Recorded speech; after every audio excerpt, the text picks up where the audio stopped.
उपमुख्यमंत्री अजित पवार यांनी केंद्रीय गृहमंत्री अमित शहांची भेट घेतली। अमित शहा यांच्या निवासस्थानी दोन नेत्यांमध्ये जवळपास अर्धा तास चर्चा झाली।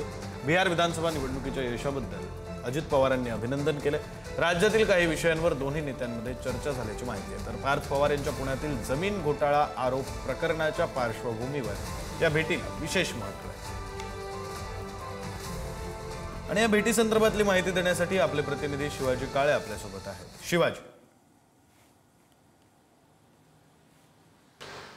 पार्थ पवार साधारण 10 वाजता अमित शहा यांच्या घरी पोहोचले होते आणि त्यांनी साधारण अर्धा तास अमित शहा यांची भेट घेतलेली आहे।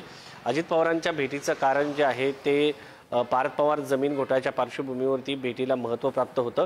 कारण पार्थ पवार यांचं स्वतः नाव आलं होतं। ज्या जमीन घोटाळ्यामध्ये ज्या कंपनीने ही जमीन खरेदी केली होती त्यामध्ये 99% शेअर्स हे पार्थ पवार यांच्या नावावर होते आणि अजित पवार हे राज्याचे उपमुख्यमंत्री आहे। त्याच दरम्यान या जमीन घोटाळ्याच्या मध्ये आणखी एक माहिती समोर आली होती की त्याच्यासाठी जो स्टॅम्प ड्युटी होती खरेदी करण्यासाठी ती स्टॅम्प ड्युटी कमी करण्यात आली होती। 21 कोटीवरून 500 रुपये करण्यात आली होती। दुसरी गोष्ट, ही जमीन MIDC कडे नसताना त्या भागामध्ये MIDC नाही तरीही त्या भागामध्ये स्टॅम्प ड्युटी कशी कमी करण्यात आली याचे अधिकार मंत्रिमंडळ उपसमितीकडे असतात।